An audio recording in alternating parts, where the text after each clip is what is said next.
Salut les Stratoniens, salut à tous, j'espère que vous allez bien, on est parti aujourd'hui pour une nouvelle vidéo, donc analyse technique, ICT, Smart Money Concept, que du concret aussi sur cette chaîne, j'espère que ça vous plaira, je vais vous montrer plusieurs positions que j'ai prises, je vais vous montrer donc le trade sur le fil hier, qui m'a fait gagner 5000 balles entre hier et aujourd'hui, donc plutôt que sympa, et puis aussi ces petits trades que je suis en train de prendre sur le copy trading, sur le BTC, et puis on ira faire aussi un tour sur Solana, Fil, Algo, Litecoin, AR, Kusama, Dot, Atom, bref, pas mal de choses super intéressantes. J'espère que cette vidéo vous plaira. N'hésitez pas à mettre un like si mon travail vous plaît. Encore une fois, moi, ça me motive à fond. Donc, super sympa de votre part. Et puis, on est directement parti. Crypto, Crypto, On part directement ici sur Twitter. Je tenais à vous remercier pour la confiance que vous me donnez. Je ne sais pas si vous vous rendez compte, mais il y a plus de 200 000 $ sur le copy trading. 200 000, c'est énorme. On est bientôt à 50 000 d'argent que je vous ai fait gagner. Plutôt pas mal. Et on va continuer à pousser tout ça le plus haut possible, bien évidemment. Enfin bref, on va direct commencer par les liquidations. Donc les liquidations ici sur Kingfisher n'ont pas trop changé. On en a toujours un petit peu au nord et un petit peu au sud. Moi, ce que je m'attends toujours, c'est un potentiel pump. On récupère tout ça jusque vers la zone des 17 400. Et ensuite, on s'inverse et on vient récupérer un petit peu plus bas. Pour moi, sous ces plus bas là, donc ici et ici, on a des stop loss à récupérer. Après, c'est vrai que au sud, on a encore plus de liquidation, mais encore une fois, c'est pas grand chose. Et encore une fois, ce qu'on a ici, c'est pas énorme. Hein, donc, c'est pas forcément ça qui va nous faire driver le marché. Mais voilà, je m'attends quand même à une petite poussée pour récupérer les stop loss qui sont placés ici au-dessus et la liquidité au nord. Et ensuite, on avisera. Mais c'est vraiment mon prochain pump. Hein. C'est comme ce que je vous ai mis hier dans mon analyse technique. Pourquoi pas faire dans ma miniature, excusez-moi, un pump et ensuite un dump. Vous voyez ici la flèche rouge, c'est vraiment ce que j'attends sur ce BTC. Parlons directement de ce BTC. Donc hier, on était ici, je disais qu'on avait une potentielle cassure qui était en train de se faire. En fait, pas du tout. On s'est fait rejeter. Ce que j'ai oublié, c'est que les corrections sont souvent A, B et puis C. C'est exactement ce qu'on est venu faire. On est aussi venu, regardez-moi ça comme c'est précis. Je vais juste décaler ça sur le côté, comme ça je vais mieux le voir. En gros, on est venu, regardez mais on est revenu chercher juste en dessous de ce niveau-là, juste parfait. On récupère les stop loss sous ces niveaux-là et ensuite on pump. Finalement, on a cassé donc la fameuse zone pivot avec une énorme bougie, magnifique. Ça a bien cassé et ensuite on est venu se rappuyer dessus. Donc là, on a fait notre petit pullback et à partir de là, techniquement, on devrait avoir une poussée vers le haut et je m'attends toujours à cette fameuse zone des 17 400. Je le rappelle, hein, depuis cette inversion structure ici, donc on est passé de haussier à baissier. Ensuite ici, inversion structure, on passe de baissier à haussier, sauf qu'on s'attend, c'est un retour dans ces zones-là pour ensuite redescendre. Parce que ici, c'est une plus grosse inversion structure que ce qu'on a là, parce qu'en fait, on est venu combler une zone beaucoup plus importante. Et du coup, je m'attends à un pump jusqu'ici en haut, et ensuite, pourquoi pas, avoir une inversion structure. Ça, c'est vraiment la suite du plan. Une invalidation, ce serait de passer ici en dessous, faire un pullback, et là, casser cette zone-là. Si on casse cette zone-là, là, mon scénario qu'on a là tombe à l'eau, et on viendra directement chercher les stop loss qui sont placés ici en dessous. Voilà un petit peu le plan, rien n'a changé. J'ai tenté un petit long tout à l'heure, mais il n'est pas passé malheureusement. Hein. Avec l'ouverture du SP500 et des marchés aux États-Unis, on est venu, regardez-moi là, tout d'un coup là, c'est devenu un peu n'importe quoi. On est venu me sortir ici sur la mèche. C'est pas grave, ça arrive, mais voilà. Maintenant, en tout cas, ce que j'espère, c'est que mes positions sur le copy trading, les deux dernières qui me restent, tiennent jusqu'au bout et qu'on puisse pousser tout ça vers le nord. Du côté de l'Ethereum, on a eu aussi une magnifique petite mèche de liquidation. On est venu récupérer ces mèches-ci. Je pense qu'on peut même redescendre encore un petit peu plus bas. Je pense qu'on n'est pas venu taper la zone des 50%, la zone de Fairwell Gap ici en 4 heures. Vous voyez que on est vers la zone des 1231. On peut encore redescendre un petit peu. Après, pour moi, même chose ici pour l'Ethereum. Je m'attends à encore une dernière hausse. Ça peut prendre encore un peu de temps, on peut peut-être corriger encore un petit peu et ensuite repartir, mais je m'attends à encore une dernière hausse, récupérer ces zones-là, pourquoi pas valider toute cette zone-là, hop, et ensuite on s'inverse et on vient chercher donc toutes les stop-loss et liquidités qui s'accumulent ici en dessous. Du côté du BNB, on a eu une magnifique pump aussi, magnifique cassure du range. J'avais dit qu'on pouvait aussi avoir une mèche qui récupère tout, mais finalement on n'a même pas eu de mèche, on a juste tout poussé. Pour le BNB, rien d'intéressant. Pour moi ici, on est dans une magnifique structure baissière. On fait toujours des plus bas et des sommets toujours plus haut. Ce qu'il nous faut pour invalider cette structure, vous savez, c'est un nouveau sommet. Donc tant qu'on n'a pas de nouveau sommet, je parle de la zone des 310, ça ne sert à rien de FOMO sur le BNB. Ce qu'on peut largement avoir, c'est un retour vers les zones d'order block qu'on a là, et ensuite inverser et on vient chercher plus bas. Complètement faisable, donc à prendre avec des pincettes et à faire attention à vos petits BNB. Vous savez comme ils sont précieux, hein. Moi ils sont très précieux de mon côté. Du côté ici du SP500, toujours en train d'accumuler dans cette zone là. Moi ce que j'attends toujours c'est ce fameux fake out et ensuite on continue la chute. On a des stop loss là, des liquidités là, donc ce que j'attends c'est vraiment ceci, on vient taper la zone de fair value gap et ensuite on redescend après cette fameuse zone d'accumulation, mais pour le moment rien d'autre à dire. Du côté de l'indice du dollar, toujours en train de descendre gentiment, ouais, franchement il n'y a pas grand chose à dire ici pour l'indice du dollar, signe c'est que tant qu'on n'a pas de nouveau un nouveau plus haut, on reste baissier. Tant qu'on n'arrive pas à nous faire une clôture au-dessus de ça par exemple, ça reste baissier et du coup à tout moment on peut continuer à chuter étant donné qu'on est en train de casser des niveaux importants les uns après les autres. Ici on a le Solana qui est vraiment en train de tout exploser, je vais vous montrer un truc de fou furieux que j'ai trouvé sur Twitter.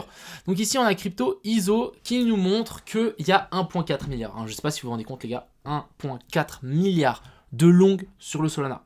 C'est juste gigantesque et ici on peut le voir à chaque fois les positions et à chaque fois ici les petites lignes c'est des zones de liquidité, c'est des zones des gens qui peuvent se faire liquider sur le Solana. Mais il y a un truc un petit peu chelou sur ce fameux Solana. Donc ok il y a 1,4 milliard, il y a des gens qui sont en train de faire pumper le cours, magnifique. Ce qui est un peu bizarre c'est que on a les fundings qui sont en négatif. Ça veut dire quoi? Ça veut dire qu'en fait on a plus de gens qui sont en train de shorter que de longues. Et à mon avis, on est juste en train de faire un massif short squeeze. Donc déjà, on peut bien le voir ici, hein, ça a pumpé assez violemment. Mais en gros, on a des gens qui disent « Non mais le Solana, c'est mort, il descendra à zéro, c'est mort, c'est comme FTX, ça va chuter, etc. » Et du coup, ces gens-là, et ces mêmes gens, qu'est-ce qu'ils font? Ils s'amusent à shorter en masse. Donc ils shortent en masse, ils shortent en masse. Sauf que, en contrebalance, il y a des gens qui sont en train de long en masse. Sauf que ces gens qui sont en longue en masse ont la main sur le marché, étant donné que le cours est beaucoup plus bas et il y a aussi des gens qui achètent en spot. Ça fait quoi? Ça fait monter le cours du Solana. En montant le cours du Solana, les gens qui sont en train de shorter se font liquider. Et en liquidant ces mêmes gens, qu'est-ce que ça fait quand quelqu'un se fait liquider son short? Ça crée une position acheteuse et du coup ça fait encore plus pumper le Solana. Donc c'est exactement ce qu'on est en train de faire ici sur le Solana et je trouvais ça juste fou à vous montrer, hein. Donc en gros ici on a vraiment ce Solana et aussi on a donc ces fundings qui sont en négatif. Donc je trouvais ça assez fou. Deuxième truc que peut-être vous ne savez pas, mais on a un deuxième shitcoin, hein. Je dis pas qu'il faut investir sur les shitcoins, etc. Mais c'est juste que je le surveille parce que je me suis fait airdrop des shitcoins. En gros, c'est un shitcoin qui s'est fait, qui a fait x100 en une semaine, qui est sur Solana aussi. Donc on a eu un massif pump qui est monté, donc ouais, un x100. Et je pense qu'il y a aussi un petit peu de ça qui nous a fait pump le Solana. Je trouvais ça assez intéressant. Encore une fois, voilà, je voulais juste faire une parenthèse pour vous expliquer un petit peu tout ce qui se passe. Mais pour le moment, moi, j'ai des bongs que j'ai reçus en airdrop parce que j'avais des NFT en Solana. Mais pour le moment, moi, je hold. On verra bien jusqu'où ça nous mène. Et je conseille à personne d'acheter ce genre de shitcoin où il n'y a rien derrière. Voilà un petit peu l'explication de ça, mais je trouvais ça juste fou qu'on puisse avoir un magnifique pump comme ceci. Maintenant, ce qu'il nous faut pour Solana, c'est vraiment une explosion et une cassure de ces niveaux-là. Tant qu'on n'a pas de cassure de ces niveaux-là, ça reste clairement baissier. Pour le moment, on est peut-être juste en train de venir toucher la zone de fair value gap qu'on avait là et ensuite s'inverser et continuer cette baisse. Ce qu'il nous faut absolument, c'est une clôture au-dessus de la zone des 15.3. Vraiment, retenez 15.3, clôture au-dessus et ensuite on parlera. Maintenant, je vais vous expliquer ma petite position sur le sol. Donc, pour les gens qui ne savent pas, donc entre la vidéo de hier et aujourd'hui, j'ai gagné 5000 $ sur le fil, pas sur le Solana, excusez-moi. Donc hier, on parlait de cette fameuse charte, on avait une potentielle zone de pivot à casser pour ensuite exploser vers le haut, comme ce qu'on avait fait à l'époque. Ce qu'on est venu faire, c'est pire que ça. On est venu faire une petite redescente. Vous voyez qu'ici, on est venu se faire repousser par cette fameuse zone. On a fait une petite redescente et on a récupéré les stop loss qui étaient placés là en dessous. Magnifique. Moi, dans la même occasion, je suis rentré en position sur DYDX et ça m'a permis d'avoir une position. Bon, je suis rentré quand même assez fort, hein. J'ai mis, je crois, peut-être 11 000, 12 000 en effet de levier. Ça m'a donné une position de 115 000, 35 000 fils qui ont été en position. Et du coup, je suis sorti environ avec 5 000 $ sur cette position. Magnifique. Maintenant, quel est le plan? Je vais simplement attendre une potentielle correction dans la zone d'order block, un retour et un retest de la zone pivot et un retest de cette trendline. Donc, je vous montre ça tout de suite sur la charte. En gros, On avait ici, magnifique petit pump, ok super. On a une zone d'order block ici qui n'a toujours pas été touchée, hein. Pour le moment on est juste en train de redescendre, donc ça c'est quelque chose sur laquelle on peut venir retoucher. On a une potentielle retest de cette trendline, plus un retest de la zone de pivot. Et là, on va pouvoir se dire, ok, là ça peut être une magnifique zone à potentiellement rentrer pour mettre des ordres. Pour le moment, moi je suis toujours pas in. J'ai 2-3 ordres qui sont entrés, hein, je peux vous montrer, mais en gros j'avais mis tous ces ordres là. Je crois que j'ai 2-3 ordres qui sont entrés, donc là je suis à quoi? Ouais, voilà, je suis à 100 $ parce que ça a touché seulement un de mes ordres. Et en fait, j'ai plein d'autres ordres qui sont en attente juste en dessous. Pour le moment, on verra si ça passe ou pas. Mais pour le moment, là, je suis vraiment tout petit peu in et ça me fait c'est un peu triste. Je voudrais bien encore une petite redescente, venir taper ça et ensuite on pourra repartir. Après, si le Bitcoin pump, donc si là le Bitcoin veut repartir, malheureusement, je rentrerai qu'un tout petit peu sur cette position sur le fil. Et pour vous montrer, hein, vraiment, je pense qu'on peut venir grappiller toute cette zone ici et ça peut être quand même un magnifique retour sur investissement si vraiment on essaie de pousser ça vers le haut. Mais je vais patienter, mes ordres sont bien placés, si on y revient, c'est bueno. Ensuite, je vais vous parler un petit peu de Algo. Donc pour moi, le Algo, on est sur un énorme bottom en le gros time frame, donc je ne sais pas si vous vous rendez compte, on est en weekly. Pour moi ici on a un vrai bottom en formation, on a un triple tap, donc avec une manipulation et ensuite on est venu retester notre premier bottom. C'est quelque chose qu'on arrive et qu'on fait très fréquemment. En plus d'avoir fait ça et d'avoir retesté cette fameuse zone, on a eu un premier boss, un deuxième boss, peut-être un troisième boss, un retour dans la zone de fair value gap, ce que j'espère. Ensuite une correction, parce que je rappelle qu'après une inversion de structure, donc on passe de baissier à haussier, on fait souvent une correction, donc vraiment on fait un truc tac et on remonte. Donc après ici qu'on a fait notre premier boss, on redescend et ensuite on repartira. Et c'est à cette zone là, c'est où j'ai mis mes alertes qui, dans cette zone là, on devra essayer d'investir dans le algo. J'ai juste mis ces alertes en attendant, je sais pas exactement où on va essayer d'en acheter, mais si on arrive à faire une jolie petite redescente, c'est clair et net que je vais en acheter parce que pour moi le bottom long terme est potentiellement trouvé. On va continuer avec le Litecoin, ça n'a pas changé par rapport à hier, je m'attends toujours à une potentielle redescente. Après, je pense qu'ici il ne faut pas être trop précis, je pense qu'on peut encore avoir une petite mèche vers le haut étant donné que le Bitcoin peut largement encore pump. Une petite mèche jusque là-haut et ensuite on inverse et on vient chercher la fameuse zone d'OTE. On a notre position AR, donc aussi très intéressant. On a une petite inversion de structure ici, je vais vous la tirer, je vais vous la montrer. Ici, on a notre COS et ici, on a notre boss. Magnifique. On a une petite zone d'équal low qui est juste placée là. Donc, moi, je me dis qu'on peut largement revenir chercher la zone de fair value gap plus récupérer les liquidités qu'on a là. Et ensuite, en plus grosse time frame, regardez-moi où est-ce qu'on est.